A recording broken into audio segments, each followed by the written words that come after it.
दोस्तों नमस्कार। जैसा कि हम आपको बताते हैं कि इस्लाम का जिहाद क्या है। इस्लाम का जो जिहाद असगर है, जैसे कि हमने बताया, वो खुली गुंडागर्दी है।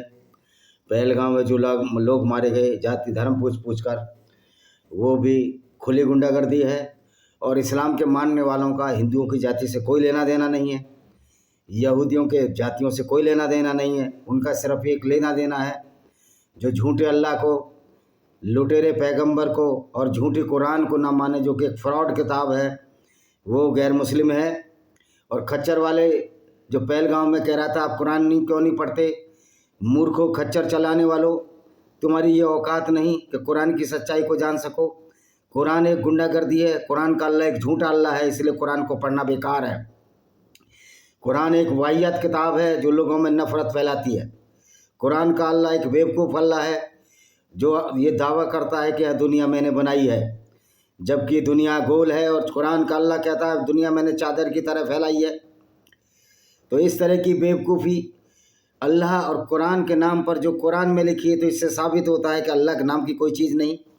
ये मोहम्मद की एक ट्रिक थी जो अल्लाह बनाया और अल्लाह के नाम से सारी लूटपाट की, जिसको जिहाद कहते हैं, जिसमें गैर मुस्लिम औरतों को लूटना, उनके साथ बलात्कार करना शामिल है। और ये बलात्कार मोहम्मद और उसके साथी करते थे। औरतों को मोहम्मद ने बाज़ारों में बेचा था। इसकी हदीस, प्रमाणित हदीस हम कितनी बार देख चुके हैं। तो आइए उसी कड़ी में आगे पढ़ते हैं कि मोहम्मद जो क्योंकि नीच आदमी था, उस पर अशांति हो, उसने कहा मेरा कोई उत्तराधिकारी नहीं है, हम जो कुछ पीछे छोड़ते हैं दान में दिया जाता है। मैं पूछना चाहता हूँ कि मोहम्मद क्या कमाता था, मोहम्मद का पेशा क्या था।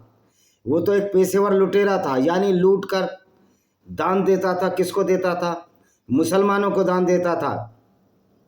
मैं उन मूर्खों को भी कहना चाहता हूँ जो गैर मुस्लिम है, जो हवाला देते हैं कि देखो इसमें कितनी भलाई की बात है। ओ भाई, वो सिर्फ भलाई मुसलमानों के लिए है, गैर मुस्लिमों के लिए कुरान में कोई भलाई नहीं है। और जो लकुम दीन वलिया दीन की बात कहते हैं कि तुम्हारा दीन तुम्हारे लिए, हमारा दीन हमारे लिए, तो मैं उन मूर्खों से पूछना चाहता हूँ कि इसने मक्का में मोहम्मद ने आयत उतारी थी, लेकिन जब मोहम्मद मक्का से मदीना चला गया तब ये आदमी ने तलवार पकड़ ली और जो नॉन मुस्लिम थे उनको क्यों कत्ल करने लगा? फिर ये क्यों नहीं कहा कि लकुम दीन वलिया दीन, तुम्हारा दीन तुम्हारे लिए, हमारा दीन तुम्हारे लिए? और ये मौलाना इसी तरह गैर मुस्लिमों को बेवकूफ़ बनाते हैं। और अखिलेश यादव जैसा मूर्ख भी इसी तरह की बातें करता है, चंद्रशेखर रावण जैसा मूर्ख भी इसी तरह की बात करता है। तुम हिंदू बनो या ना बनो, सनातन वैदिक धर्म को कोई फर्क नहीं पड़ता। 15-20 करोड़ लोग हिंदू धर्म छोड़ भी जाओ, कोई फर्क नहीं पड़ता। ऐसे नाचीज और ऐसे झूठे मक्कारों की हमको आवश्यकता भी नहीं है, क्योंकि 15-20 करोड़ तो पूरी दुनिया में सनातन वैदिक धर्म की वसुदेव कुटुंबकम की भावना का सैलाब आ रहा है, और वो तो बिना जाति के हिंदू हैं। तुम जानबूझकर जाति जाति करते हो, और जाति के नाम पर जिनको ज़्यादा प्रताड़ित किया गया है वही आज जाति के नाम की रोटियां खा रहे हैं, लूट रहे हैं, दलितों को बेवकूफ़ बना रहे हैं। जब जाति की कॉन्सेप्ट सनातन वैदिक धर्म में नहीं है तो फिर आप जाति जाति क्यों चिल्लाते हो? क्या पागल हो चुके हो आप? क्या नशे में हो? मैंड्रक्स पीते हो? कौन सा नशा करते हो?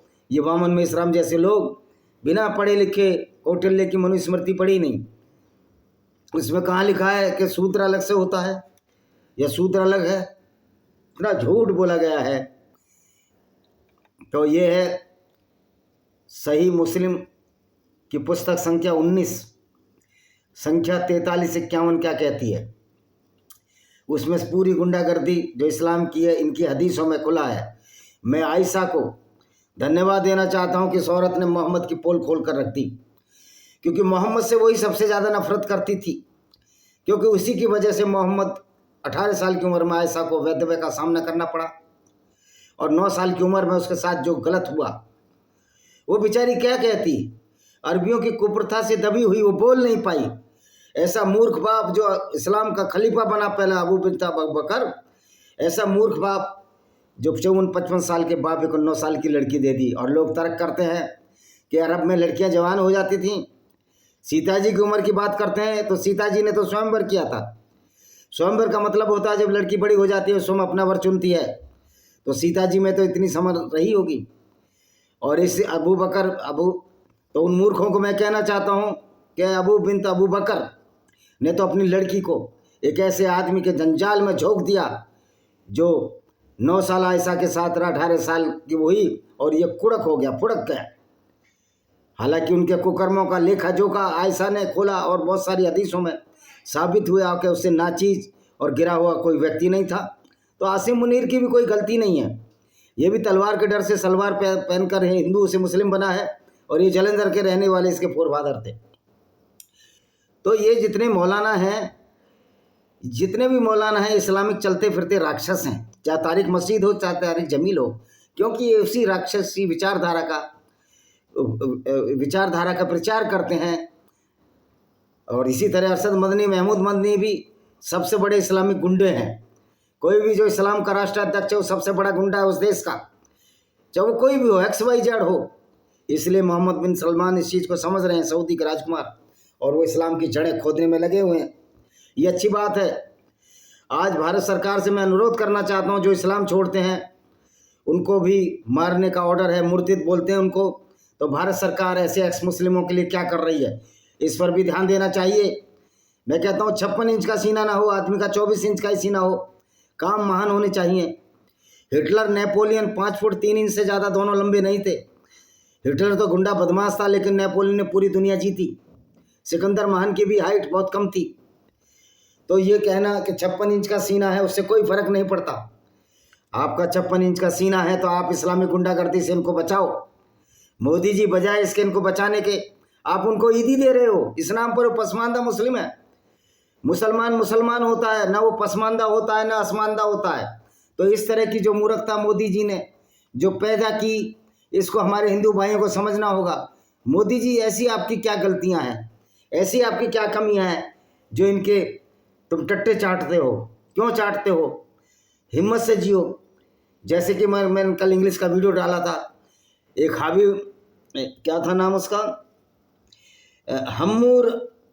हम्मुराबी नाम का एक बादशाह था जो एमोनाइट किंग था, प्रथम डायनेस्टी एमोराइट की जो था उसका छठा राजा था। उसने टिट फॉर टैट की नीति अपनाई, आँख के बदले आँख, कान के बदले कान। और ये एक्सोडस में है। एक्टोसस जो ईसाई यहूदियों के ओल्ड टेस्टामेंट 21, 23, 37 में, 21 चैप्टर 23 से लेकर 27 में ये आयत में या उसमें श्लोक में कहिए, ये वर्णित है। जब यहूदियों को बाहर निकाल दिया गया तो मूसा की अथॉरिटी की जैसा कोई हमसार बर्ताव करे तो इस्लाम के मानने वालों के साथ उसी तरह का बर्ताव करना चाहिए। इस्लाम के जितना डंडा घुसेड़ोगे इस्लाम के अंदर, उतना ही इस्लाम डरता है, क्योंकि अल्लाह तो नकली है, कोई अल्लाह इनकी मदद नहीं कर सकता। तो आयशा के ऊपर बात करते हैं। आयशा ने कहा, उन्होंने कहा जब अल्लाह के रसूल उन पर शांति हो, ऐसा बोलती है, मैं कहता हूँ उस पर अशांति हो। उसकी कब्र में कीड़े पड़े, बिच्छू पड़े, जैसा कि तुम कहते हो ना कब्र में कीड़े बिच्छू पड़ते हैं, तो पड़ गए उसकी में। जब मर गया तो उसकी पत्नियों ने उस्मान बिन अफ़्फ़ान को अबू बकर के पास भेजने का मन बनाया, ये उस्मान तीसरा खलीफा, ताकि वे उनसे अपवित्र पैगंबर उस पर अशांति हो कि विरासत में हिस्सा मांगें। इस पर आयशा ने उनसे कहा कि अल्लाह के रसूल उन पर अशांति हो ने ये नहीं कहा, हमारे पैगंबर कोई उत्तराधिकारी नहीं है, हम जो कुछ पीछे छोड़ते हैं दान में दिया जाता है। ओ भैया, तुम लूट के दान में दे रहे हो, उसका क्या मतलब है? और दान भी सिर्फ मुसलमानों को देना, तो कि इस्लाम क्या हुआ? एक लुटेरों का सर्टिफाइड गिरोह आसिम मुनीर इस्लामिक गुंडा है सबसे बड़ा आज की तारीख में, जो पाकिस्तान का जर्नल है। तो ये इस्लाम तो लुटेरों का गिरोह है, गुंडों का गिरोह है, जो गैर मुस्लिम से छीनकर मुस्लिमों में बांटता है। क्योंकि इस्लाम में तो किसी गैर मुस्लिम को कुछ देना ही नहीं है, उसको जब देना है जब इस्लाम कबूल कर ले। तो कितना कमीना और कुत्ता ये अल्लाह है इस्लाम का, जो कि एक फैब्रिकेटेड है। दूसरी आयत, पुस्तक संख्या 19 संख्या 43-52 क्या कहती है? उर्वा बिन जुबैर ने, ये उर्वा था मोहम्मद का चमचा, आयशा से रिवायत किया, बताया कि उसने बताया कि अल्लाह के रसूल की बेटी फातिमा, आपको पता है जो हजरत अली की बीवी थी, जिसका भी कत्ल इसलिए कर दिया गया, इन्हीं के मोहम्मद के खलीफा ने, जो मोहम्मद के बाद खलीफा बना उमर ने, उसने बागे फदक मांगा जो कि मोहम्मद ने यहूदियों से लूटा था। तो उसका बेदर्दी से कत्ल कर दिया गया। उसके घर गए और 2 दरवाजे खोलने के लिए बाहर आई और दोनों दरवाज़ों के बीच उसको दबाकर कत्ल कर दिया गया और उसका जो बच्चा था जो पेट में था वो उसका हमल गिर गया, उसका बच्चा गिर गया, भ्रूण गिर गया। तो इस तरह जो मोहम्मद ने कुकर्म किए वो इसके सामने आए और आने भी चाहिए। और जो मुसलमान इस्लाम के नाम पर जो कुकर्म कर रहे हैं ये जरूर सामने आएंगे। और ये सामने कब आएंगे? कोई ऊपर से भगवान नहीं आएगा इनको मारने, ये सब हमको करना पड़ेगा। इसलिए हम जून में इंटरनेशनल काफिर आर्मी बना रहे हैं, उसके मेंबर बनिए। इन गुंडे और बदमाशों को, इस्लामिक राक्षसों को हम गली गली में इनका एलिमिनेशन शुरू करेंगे, जो कानून के खिलाफ जाएंगे और जो इंसानियत के खिलाफ जाएंगे। और पाकिस्तान में भी हमारे पास 20-25 लाख की ऐसी फौज है जो इन गुंडे बदमाशों को वहीं पाकिस्तान में मारेगी। अब हम चले हैं इस क्रांति की ओर और हमको करना पड़ेगा। तो क्या कहती है आयशा से रिवायत है, उसने बताया अल्लाह के रसूल की बेटी फातिमा ने अबू बकर के पास किसी को भेजा। वह अल्लाह के रसूल सल्लल्लाहु अलैहि वसल्लम द्वारा मदीना और फतक में छोड़े हुए धन एक बगीचा था और खैबर में सालाना मिलने वाली आय में से कुछ बचा था, सब लूट का हिस्सा था, उसमें से अपना हिस्सा मांगे। अबू बकर ने कहा अल्लाह के रसूल सल्लल्लाहु अलैहि वसल्लम हमारे पास कोई वारिस नहीं है, हम जो कुछ पीछे छोड़ते हैं दान में दिया जाना चाहिए, लूटो और दान करो। वो भी मुसलमानों को। क्या यार तुम लोग बेवकूफ़ लोग हो। अल्लाह के रसूल सल्लल्लाहु अलैहि वसल्लम का घराना इन संपत्तियों में से होनी वाई पर गुजारा करेगा, लेकिन अल्लाह की कसम मैं अल्लाह के रसूल सल्लल्लाहु अलैहि वसल्लम के दान को उस स्थिति से नहीं बदलूंगा जिस स्थिति में उनके समय था। मैं उसके साथ वैसा ही करूंगा जैसा कि अल्लाह के रसूल करते थे, यानी मोहम्मद करता था। इसलिए अबू बकर ने इनमें से कुछ भी फातिमा को देने से इनकार कर दिया, जो इस कारण अबू बकर से नाराज हो गई। उसने उसे छोड़ दिया और अपने जीवन के अंत तक उससे बात नहीं की। वह अल्लाह के रसूल उस पर अशांति हो कि मृत्यु के 6 महीने तक जीवित रही, बाद 6 महीने तक जीवित रही। और मरी कैसे, उसके लिए कल वीडियो बनाऊंगा, या ये जिहाद खत्म हो जाए किस तरह मारा था मैंने। फातिमा के जीवन जब वह मर गई तो उसके पति अबू तालिब ने उसे रात में दफना दिया। क्यों दफना दिया? कि उसको मुसलमानों ने मारा था। उन्होंने अबू बकर को उसकी मृत्यु के बारे में सूचित नहीं किया और खुद उसके लिए जनाजा की नमाज पढ़ी। फातिमा के जीवन काल के दौरान सभी लोगों से विशेष सम्मान प्राप्त हुआ। इसकी मृत्यु के पश्चात उसने लोगों के चेहरों पर अपने प्रति अलगाव महसूस किया, इसलिए उसने अबू बकर के साथ शांति बनाने और उसके प्रति अपनी निष्ठा पेश करने की कोशिश की। इन महीनों के दौरान खलीफा के रूप में उसने अभी तक उसके प्रति निष्ठा नहीं दिखाई थी, यानी कि जो हजरत अली था। उन्होंने अबू बकर के पास एक व्यक्ति को यह अनुरोध करने के लिए भेजा, वह अकेले उससे मिलने आए। उमर की उपस्थिति को अस्वीकार करते उमर ने अबू बकर से कहा अल्लाह की कसम आप उनसे अकेले नहीं मिलेंगे। अबू बकर ने कहा वो मेरे साथ क्या करेंगे? अल्लाह की कसम मैं उनसे मिलने जाऊंगा। और वह अकेले ही उनसे मिलने गया। सभी ने तशहुद पढ़ी जैसा कि धार्मिक उपदेश की शुरुआत में किया जाता है। वैसे इस्लाम धार्मिक है, इस्लाम से बड़ा तो गुंडागर्दी नहीं है। फिर कहा हम आपके नैतिक श्रेष्ठता और अल्लाह ने जो आपको प्रदान किया है उसे पहचानते हैं।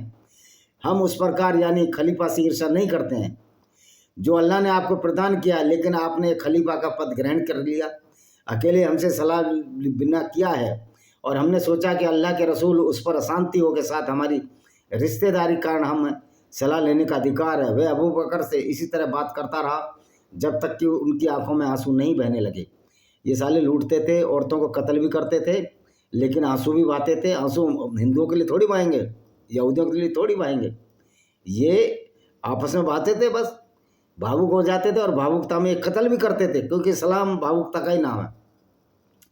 तब अबू बकर बोले अल्लाह की कसम जिसके हाथ में मेरी जान है, देखो अल्लाह तो है ही नहीं, सोच रहा वो तो अल्लाह है ही, नकली है वो तो। अल्लाह के रसूल उन पर शांति हो कि रिश्तेदारी मेरे लिए अपने लोगों की रिश्तेदारी से अधिक प्यारी है। अल्लाह के रसूल की रिश्तेदारी। जहाँ तक इन संपत्तियों के बारे में आपके और मेरे बीच उत्पन्न हुए विवाद का प्रश्न है, तो मैंने सही मार्ग से विचलन नहीं किया है, यानी लूटते तो रहोगे ही बेटा तुम। और ये मोहम्मद गोरी गजनबी भी क्या, आज के मुसलमान भी ये सोचते होंगे कि सारी ज़मीन जायदाद तो हिंदुओं की यहूदियों की हमारी है, क्योंकि वो मूर्ख जो इनका पैगंबर था, नीच पैगंबर जो एक राक्षस था, इनको ऐसी पट्टियाँ पड़ा गया है। तो ऐसे मोहम्मद को तो जूते के नीचे रखना चाहिए उसका नाम लिखकर। वह अबू बकर से इसी तरह बात करता रहा जब तक उसके आंसू में आंसू नहीं आए। तब अबू बकर बोले, कहा अल्लाह की कसम मेरे हाथ में मेरी जान है, अल्लाह के रसूल उन पर शांति हो कि रिश्तेदारी मेरे लिए अपने लोगों की रिश्तेदारी से अधिक प्यारी है। जहाँ तक इन संपत्तियों के बारे में आपके और मेरे बीच उत्पन्न विवाद का विषय है, ने मैंने सही मार्ग से विचलन किया है और मैंने इसके बारे में वही करना नहीं छोड़ा। अल्लाह के रसूल किया करते थे, तब अली ने अबू बकर से कहा, यह दोपहर तुम्हारे प्रति बैत की शपथ लेने के लिए तय है।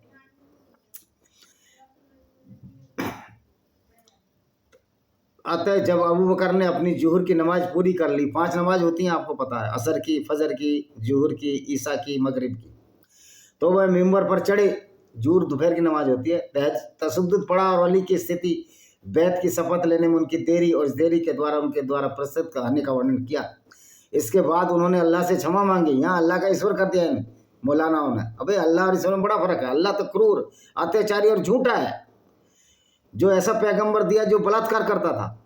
फिर अबी बिन अबू तालिब ने तशद्दुद पढ़ी, अबू बकर की खूबियों का बयान किया। सबसे बड़ी खूबी थी कि इनका पहला खलीफा मूर्ख था, जो अपनी 6 साल की नन्ही सी बच्ची को उस ऐसे लुटेरे पेशेवर हत्यारे के हाथ में सौंप दिया। उसका यह कदम अबू बकर की ओर से ईर्ष्या और उनके द्वारा उस पद को स्वीकार करने से इनकार के कारण नहीं था, तो अल्लाह ने उन्हें प्रदान किया था और कहा, लेकिन हम इस राय के थे कि हमें सरकार में हिस्सा मिलना चाहिए, लेकिन इस मामले का फैसला हमें विश्वास में लिए बिना किया गया था और यह हमें नाखुश करता था, इसलिए बैत पेश करने में देरी हुई। बैत का मतलब है ये घोषणा करना कि मैं खलीफा बन गया, उसके नाम पर, अल्लाह के नाम पर शपथ लेना। मुसलमान इस स्पष्टीकरण से प्रसन्न हुए और उन्होंने कहा, आपने सही काम किया। मुसलमान फिर से अली के प्रति अनुकूल थे कि उन्होंने उचित कार्रवाई अपनाई थी। मुसलमान कोई भी काम अच्छा नहीं करते, ये लूटपाट का कोई काम होता है अच्छा। फिर संख्या 19 सही मुस्लिम संख्या 4353 क्या कहती है? आयशा कैसे वर्णित है, फातिमा यानी कि मोहम्मद की बेटी और अब्बास अबू बकर के पास गए। अल्लाह के रसूल उस पर अशांतियों की विरासत को उनके नाम करने की मांग की। उस समय फतक में उनकी अपवित्र पैगंबर की भूमि और खैबर से उससे हिस्से की मांग कर रही थी। हाँ, मैं इसको अपवित्र ही कहूँगा, इसको नीच भी कहूँगा। अबू बकर ने उनसे कहा, मैंने अल्लाह के रसूल उस पर अशांतियों से सुना है। फिर उन्होंने हदीस का हवाला दिया जिसका अर्थ लगभग वही था जो उकेल ने अल जूरी के अधिकार से वर्णित किया, जो पहले जा चुका है, सिवाय इसके कि उनके संस्करण में उन्होंने कहा। फिर अली खड़े हुए, अबू बकर की श्रेष्ठता और उनके पहले इस्लाम स्वीकार करने का उल्लेख किया। फिर वो अबू बकर के पास गए, उनसे बैत की कसम खाई। इस पर लोग अली की ओर मुड़े और कहा, आपने सही काम किया। तो सारे लूटपाट का अड्डा था, इस्लाम लूटोरे का गिरोह है, उससे ज़्यादा कुछ नहीं है। सही मुस्लिम की पुस्तक संख्या 19 और हदीस नंबर 4354 क्या कहती है? पवित्र पैगंबर उस पर अशांति हो, अपवित्र पैगंबर उस पर अशांति हो की पत्नी आयशा के अधिकार से, उसकी पत्नी आयशा थी, उर्वा भी जुबैर द्वारा वर्णित है। अल्लाह के रसूल उस पर अशांति हो की बेटी फातिमा ने अल्लाह के रसूल उन पर शांति हो की मृत्यु के बाद अबू बकर से अनुरोध किया कि वे अल्लाह के रसूल उस पर अशांति हो, उस पर गैर लानत हो द्वारा अल्लाह द्वारा उन्हें प्रदान की संपत्तियों में से जो कुछ छोड़ गए हैं उनमें से उसका हिस्सा अलग कर दें। अबू बकर ने उससे कहा, अल्लाह के रसूल उस पर लानत हो ने कहा, हमारे कोई वारिस नहीं है, हम जो कुछ पीछे छोड़ जाते हैं वह सदका है, दान है। कथावाचक ने कहा, कौन है कथावाचक यहाँ? उर्वा बी जुबैर ने कहा, वह फातिमा अल्लाह के रसूल उस पर अशांति हो कि मृत्यु के 6 महीने बाद तक जीवित रही और अबू बकर से खैबर, फतह और मदीना में उनके धर्मार्थ बंदोबस्त से अल्लाह के रसूल उस पर अशांति हो की विरासत से अपना हिस्सा मांगती थी। अबू बकर ने उसे यह देने से इनकार कर दिया और वह कुछ भी करने से चूकने वाला नहीं, तो अल्लाह के रसूल उन पर अशांति हो किया करते थे। मुझे डर है अगर मैं किसी मामले में उनके निर्देशों के खिलाफ गया तो मैं सही रास्ते से भटक गया। हाँ, उन मोहम्मद के रास्ते से मत भटकना भाई, मोहम्मद के रास्ते में तो नहीं तो तुम लुटेरे नहीं रह जाओगे, नहीं तो तुम बलात्कारी नहीं रह जाओगे, नहीं तो तुम अच्छे इंसान नहीं रह जाओगे। और एक अच्छा इंसान एक अच्छा मुसलमान नहीं बन सकता। मुसलमान बनने की अनिवार्य शर्तें हैं कि वो ऐसे पैगंबर का अनुपालन करे, उसकी शिक्षा मांगे जो लुटेरा हो, पेशेवर लुटेरा हो, औरतों को बाजारों में बेचता हो, औरतों की खरीद फरोख्त करता हो, बढ़ुआगिरी करता हो, दलालीगिरी करता हो, तो उस रास्ते से नहीं भटकना है। आसिम मुनीर भी उस रास्ते से नहीं भटका, इसलिए बढ़ुआगिरी करता है, इस तरह की बात करता है। जहाँ तक मदीना में दान पुण्य का सवाल है, तुम दान और पुण्य क्या करोगे यार, लुटेरे लोग हो। उमर ने उन्हें आल और अब्बास को सौंप दिया, लेकिन अली ने उनसे बेहतर प्रदर्शन किया और संपत्ति को अपने विशेष कब्जे में रखा। जहाँ तक खैबर और फतक का सवाल है, जहाँ एक बाग मिला, मोहम्मद ने एक बाग लूटा, उमर ने अपने पास रख लिया और कहा, यह अल्लाह के रसूल उन पर शांति के दान पुण्य उम्मा के लिए, यानी कि मुसलमानों बांटने के लूट का माल। उनकी आय उन जिम्मेदारियों के निर्वहन पर खर्च की जाती है, जिसमें लूटपाट की जाती है, जिसमें गैर मुस्लिम औरतों को लूटने के लिए घोड़े हथियार चले ये उसके लिए रखी जाती है। और उनका प्रबंधन उस व्यक्ति का हाथों में होता है जो इस्लामी राज्य के मामलों का प्रबंधन करता था। उबैर ने कहा, उर्वा ने कहा, उसका प्रबंधक आज इसी तरह किया जाता रहा है।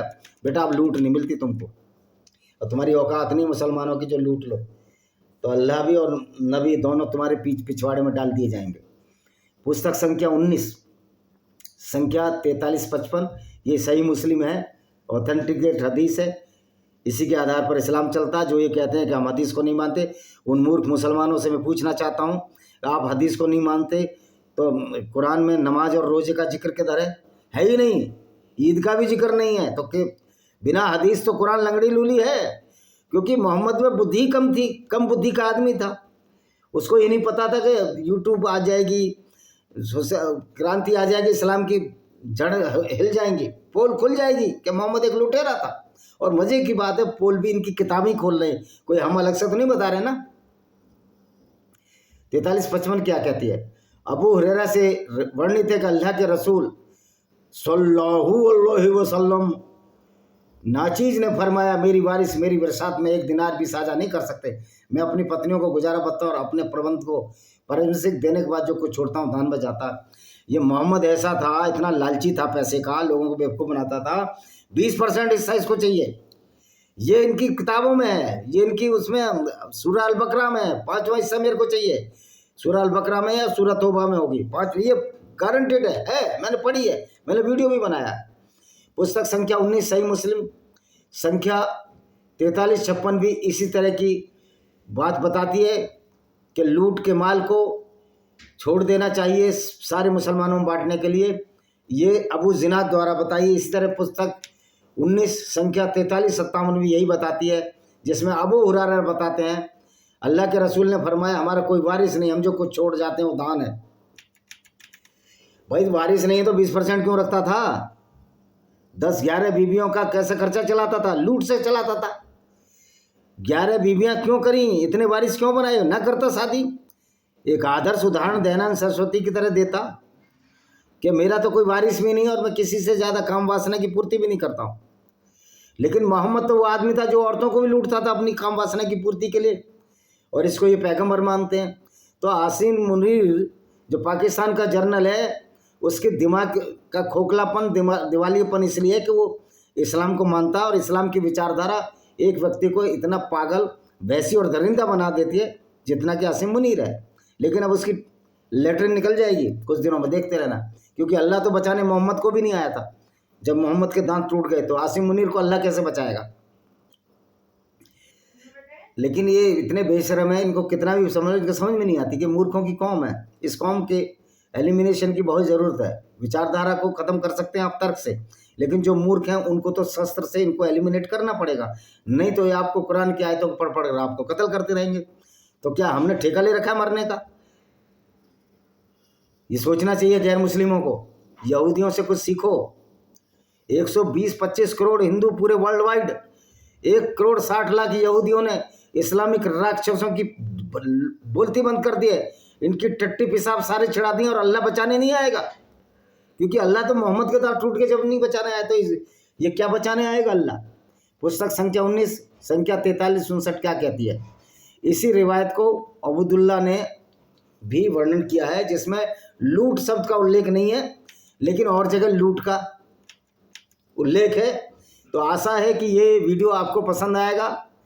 तो आपको ये पता लगा कि मोहम्मद का पेशा क्या था? सिर्फ लूटना, औरतों का दलाली करना, उनका धंधा करना, उनको बेचना, खरीद फरोख्त करना, ये मोहम्मद का धंधा था। और जो ये कहते हैं ये बहुत अच्छी आयत है, वो सिर्फ मुसलमानों के लिए कि भाईचारा करो, आपस में मत लड़ो, लेकिन गैर मुस्लिमों को तो कत्ल करने की बात 174 बार कही है। और जो ये बहुत बड़े बड़े मुफ्ती असुद्दीन ओवैसी, सलमान खुर्शीद, जो इस्लाम की वो करते हैं, फेवर करते हैं, इस्लाम को बचाने की कोशिश करते हैं, मैं उनको कहना चाहता हूँ कि तुम्हारा पैगंबर पेशेवर लुटेरा था, हत्यारा था। सलमान खुर्शीद, तुम तो सुप्रीम कोर्ट में वकालत करते हो, जाओ मेरे खिलाफ कोर्ट में, मैं साबित कर दूंगा तुम्हारा पैगंबर न सिर्फ लुटेरा हत्यारा था, बल्कि भांडबाजी भी करता था, औरतों का व्यापार करता था, दलाली करता था।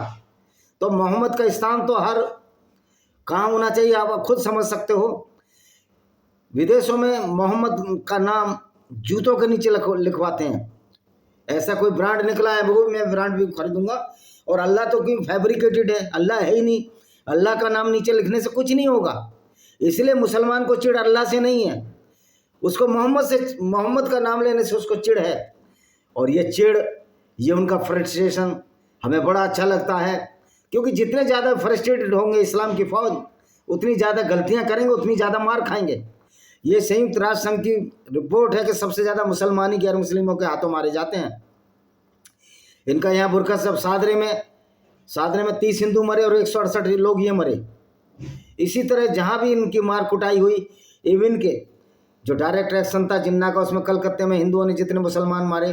तो मैं मुसलमान भाइयों आपके खिलाफ नहीं हूँ, लेकिन आप इस पैगंबर के चक्कर में आकर, एक झूठा पैगंबर, झूठा नबी, झूठे अल्लाह को जिसने उत्पन्न किया, आप इस तरह की विचारधारा करते हो कि पहलगांव में नाम पूछ कर कौन कौन हिंदू उसको कत्ल कर रहे हो। सच में तो यही इस्लाम है जो पहलगाम में है, जो ये अखिलेश यादव मूर्ख कहता है कि वो कोई धर्म नहीं सिखाता। अबे तुम जैसे लोगों को तो पागल खाने में भर्ती करा देना चाहिए। पता नहीं कितना नशा करता, कितने टन ये गांजा पीता है। ये हकलों का परिवार है, मैं इनको जानता हूँ। इसका एक भाई हमारे यहाँ LDC था, सेंट्रल वेयर हाउस क्रॉसिंग में इटावा में, राजपाल, जिसके पैर खराब थे। तो इनकी औकात हम जानते हैं, इनमें बुद्धि भी नहीं है। सारी जमीन लूटी है इन्होंने इटावा की। और इसका बाप तो किडनैप कराता था मुलायम सिंह यादव, और उसको ये पद्म विभूषण दिया। मोदी जी, क्या आप गुंडे बदमाशों के लिए ही बने हो? वैसे तो कहते हो हम अच्छा काम करेंगे। उधर ईदी दे दी उन मुसलमानों को जिनका इस्लाम कहता है गैर मुस्लिम को कत्ल करना है, जिसमें हिंदू को भी कत्ल करना है। यानी कि मोदी जी तो सबसे बड़े दुश्मन है हिंदुओं के। मोदी जी, अब आप एक काम और करो, हज और उम्रा कर आओ और नमाज और रोजे रख लो, आप भी मुसलमान बन जाओ। कोई फर्क नहीं पड़ता सनातन वैदिक धर्म को। ये हमारा गुस्सा बोला और हम बोलते रहेंगे। इससे तो अमित शाह जी अच्छे हैं, आपसे लाख दर्जे अच्छे हैं। अमित शाह आपसे योगी आदित्यनाथ जी लाख दर्जे अच्छे हैं। तुम तो बोराओं की टोपी भी पहन लेते हो। इसी के साथ मैं इस वीडियो को विराम देता हूँ। वंदे मातरम, जय हिंद, आपका दिन शुभ हो।